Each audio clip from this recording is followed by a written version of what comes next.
बहुत बहुत धन्यवाद आदरणीय पीयूष गोयल जी, आपने जो मेरे बारे में जो वक्तव्य रखा। अनिल बलूनी जी, आपका भी धन्यवाद। सर्वप्रथम तो मैं आज के इस दिन भारतीय जनता पार्टी के राष्ट्रीय अध्यक्ष श्री जेपी नड्डा जी, इस देश के यशस्वी प्रधानमंत्री आदरणीय नरेंद्र मोदी जी, इस देश के कर्मयोगी गृह मंत्री आदरणीय अमित शाह जी और समस्त भारतीय जनता पार्टी नेतृत्व का मैं धन्यवाद अर्पित करता हूं कि उन्होंने आज इस भारतीय जनता पार्टी परिवार में मुझे सदस्यता और सम्मान दिया है। और ये मेरे राजनीतिक जीवन का एक नया अध्याय शुरू हो रहा है। जैसे कि आप जानते हैं, मेरा कांग्रेस पार्टी से 3 पीढ़ियों का साथ रहा है।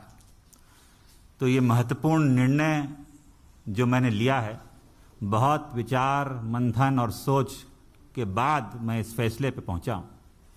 और सवाल ये नहीं है आज कि मैं किस दल को छोड़ के आ रहा हूं, मगर सवाल ये है कि किस दल में जा रहा हूं और क्यों जा रहा हूं। ये मैंने पिछले कुछ वर्षों से 8-10 सालों से महसूस किया है अपने अनुभव में, राजनीतिक जीवन में, लोगों से मिलकर भ्रमण करके देश भर में, कि अगर आज कोई इस देश में असली माने में कोई राजनीतिक दल है जो संस्थागत इंस्टीट्यूशनल दल है, वो भारतीय जनता पार्टी है। बाकी दल तो व्यक्ति विशेष और क्षेत्र के हो गए, मगर राष्ट्रीय दल के नाम पे अगर आज भारत में कोई दल है तो वो भारतीय जनता पार्टी है। और जिस चुनौतियां और परिस्थितियों से हमारा देश और विदेश में भी, हमारी सीमाओं पे भी जो चुनौतियों का सामना कर रहा है, उसके लिए अगर आज इस देश हित में कोई दल और कोई नेता सबसे उपयुक्त और मजबूती के साथ खड़ा है देश हित में, तो भारतीय जनता पार्टी और प्रधानमंत्री नरेंद्र मोदी जी हैं। ये जो दशक है, ये भी मैंने एक वक्तव्य सुना था प्रधानमंत्री जी का, कि निर्णायक होगा भारत के लिए और आने वाली पीढ़ियों के लिए। भारत विश्व पटल पे क्या भूमिका निभाएगा, वो यहां सरकार तय करेगी और नेतृत्व तय करेगा। और प्रधानमंत्री जी रात दिन भारत की सेवा में निस्वार्थ लगे हुए हैं। हम देखते आए हैं, हमने चुनौतियों का सामना भी किया है, जनता ने हमें दरकिनार भी किया है, तो हम जानते हैं कि उनके प्रति देश की भावना क्या है, प्रधानमंत्री जी के प्रति। और वो जो नए भारत का निर्माण कर रहे हैं, उसमें मुझे भी एक सदस्यता जो आज मैंने ग्रहण की है भारतीय जनता पार्टी की, एक योगदान छोटा सा करने का भारत के प्रति, भारत की जनता की आने वाली पीढ़ियों के प्रति करने का अवसर मिलेगा। ये मैंने विचार करके इस निर्णय पे पहुंचा। कल्याणकारी योजनाएं तो प्रधानमंत्री जी ने की हैं, जो गांव-गांव हम देखते हैं, चाहे विद्युतीकरण हो, शौचालय हो, गैस योजना हो, तमाम उन गरीबों का ध्यान रखा है और उन लोगों का ध्यान रखा है जो असली में जरूरतमंद है। और दूसरा कारण यह भी है कि जिस दल में मैं था, मुझे ये महसूस होने लगा कि हम लोग राजनीति में हैं और राजनीति एक माध्यम है, दल भी माध्यम है। अगर आप अपने लोगों के हितों की रक्षा नहीं कर सकते, उनके लिए काम नहीं आ सकते, तो आपका राजनीति और दल से में रहने में क्या औचित्य है।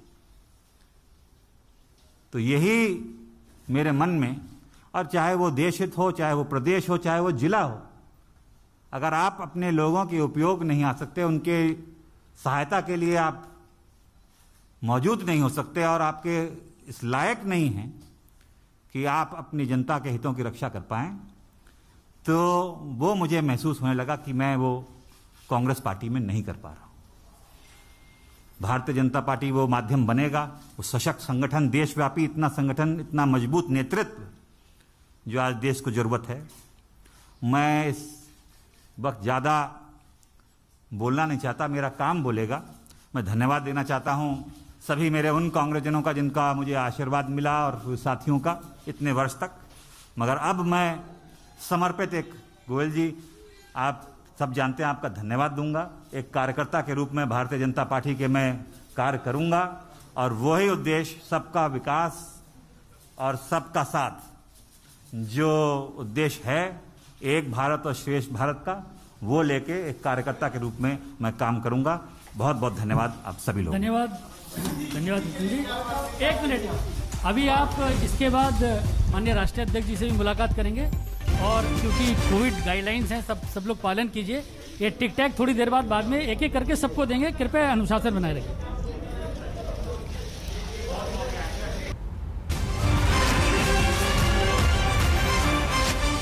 एक बड़ी एंट्री भारतीय जनता पार्टी में, बड़ा नाम बड़ा चेहरा जितिन प्रसाद का। जी हां, कांग्रेस पार्टी छोड़कर अब बीजेपी में शामिल हो गए हैं जितिन प्रसाद। अब से कुछ ही देर पहले औपचारिक तरीके से घोषणा कर दी गई उनके नाम की कि अब वो बीजेपी में एंट्री कर चुके हैं। फूल के गुलदस्ते के साथ उनका स्वागत किया पीयूष गोयल ने।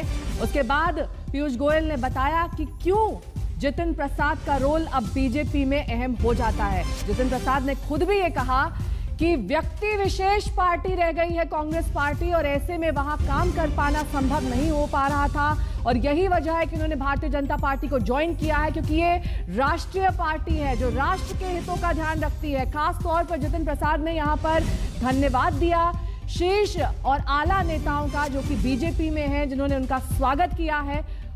और कांग्रेस नेता अब ऑफिशियली बीजेपी के हो गए। युवा चेहरा जो कि लंबे वक्त से कांग्रेस पार्टी के साथ जुड़ा हुआ था, बीजेपी का चेहरा बन जाएगा। यह आज प्रेस कॉन्फ्रेंस से सामने आ चुका है। अब से कुछ ही देर पहले हुई ये प्रेस कॉन्फ्रेंस जिसमें पीयूष गोयल शामिल हुए, जितिन प्रसाद भी इसमें मौजूद थे। जीवन का एक नया अध्याय शुरू हो रहा है। जैसे कि आप जानते हैं, मेरा कांग्रेस पार्टी से 3 पीढ़ियों का साथ रहा है। तो ये महत्वपूर्ण निर्णय जो मैंने लिया है, बहुत विचार मंथन और सोच के बाद मैं इस फैसले पे पहुंचा हूं। और सवाल ये नहीं है आज कि मैं किस दल को छोड़ के आ रहा हूं, मगर सवाल ये है कि किस दल में जा रहा हूं और क्यों जा रहा हूं। ये मैंने पिछले कुछ वर्षों से 8-10 सालों से महसूस किया है अपने अनुभव में, राजनीतिक जीवन में, लोगों से मिलकर भ्रमण करके देश भर में, कि अगर आज कोई इस देश में असली माने में कोई राजनीतिक दल है जो संस्थागत इंस्टीट्यूशनल दल है, वो भारतीय जनता पार्टी है। बाकी दल तो व्यक्ति विशेष और क्षेत्र के हो गए, मगर राष्ट्रीय दल के नाम पे अगर आज भारत में कोई दल है तो वो भारतीय जनता पार्टी है। और जिस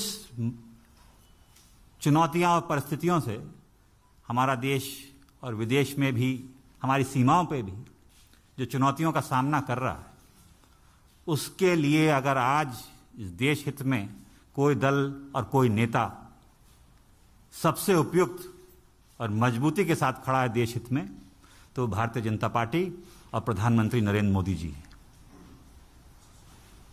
ये जो दशक है, ये भी मैंने एक वक्तव्य सुना था प्रधानमंत्री जी का, निर्णायक होगा भारत के लिए और आने वाली पीढ़ियों के लिए। भारत विश्व पटल पे क्या भूमिका निभाएगा वो यहां सरकार तय करेगी और नेतृत्व तय करेगा।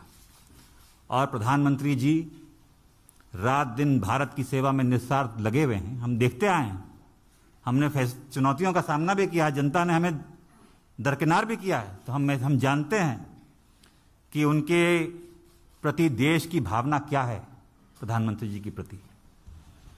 और वो जो नए भारत का निर्माण कर रहे हैं, उसमें मुझे भी एक सदस्यता जो आज मैंने ग्रहण की है भारतीय जनता पार्टी की, एक योगदान छोटा सा करने का भारत के प्रति, भारत की जनता की आने वाली पीढ़ियों के प्रति करने का अवसर मिलेगा। ये मैंने विचार करके इस निर्णय पे पहुंचा।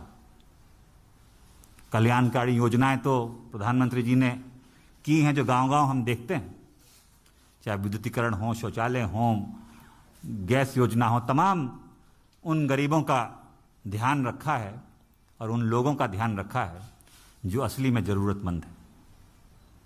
और दूसरा कारण ये भी है कि जिस दल में मैं था, मुझे ये महसूस होने लगा कि हम लोग राजनीति में हैं और राजनीति एक माध्यम है, दल भी माध्यम है। अगर आप अपने लोगों के हितों की रक्षा नहीं कर सकते, उनके लिए काम नहीं आ सकते, तो आपका राजनीति और उस दल से में रहने में क्या औचित्य है। तो यही मेरे मन में, और चाहे वो देश हित हो, चाहे वो प्रदेश हो, चाहे वो जिला हो, अगर आप अपने लोगों के उपयोग नहीं आ सकते, उनके सहायता के लिए आप मौजूद नहीं हो सकते और आपके इस लायक नहीं हैं कि आप अपनी जनता के हितों की रक्षा कर पाएं, तो वो मुझे महसूस होने लगा कि मैं वो कांग्रेस पार्टी में नहीं कर पा रहा हूं। भारतीय जनता पार्टी वो माध्यम बनेगा, वो सशक्त संगठन, देशव्यापी इतना संगठन, इतना मजबूत नेतृत्व जो आज देश को जरूरत है। मैं इस वक्त ज़्यादा बोलना नहीं चाहता, मेरा काम बोलेगा। मैं धन्यवाद देना चाहता हूं सभी मेरे उन कांग्रेसजनों का जिनका मुझे आशीर्वाद मिला और साथियों का इतने वर्ष तक। मगर अब मैं समर्पित एक, गोयल जी आप सब जानते हैं, आपका धन्यवाद दूंगा। एक कार्यकर्ता के रूप में भारतीय जनता पार्टी के मैं कार्य करूंगा और वही उद्देश्य, सबका विकास और सबका साथ, जो उद्देश्य है एक भारत और श्रेष्ठ भारत का, वो लेके एक कार्यकर्ता के रूप में मैं काम करूंगा। तो वैसे तो कांग्रेस के कई नेताओं ने बारी बारी से साथ छोड़ा है उस पार्टी का, लेकिन दो बड़े नाम, जितिन प्रसाद का नाम इसमें शामिल हो गया और इसी कड़ी में शामिल था नाम ज्योतिरादित्य सिंधिया का। सुनिए क्या कह रहे हैं। आप लोग सब स्वस्थ हैं, इसी की मैं कामना करता हूं। कोरोना काल के इस दूसरे लहर में हमारे बहुत सारे प्रदेश के जनता जनार्दन के आने भी गई हैं।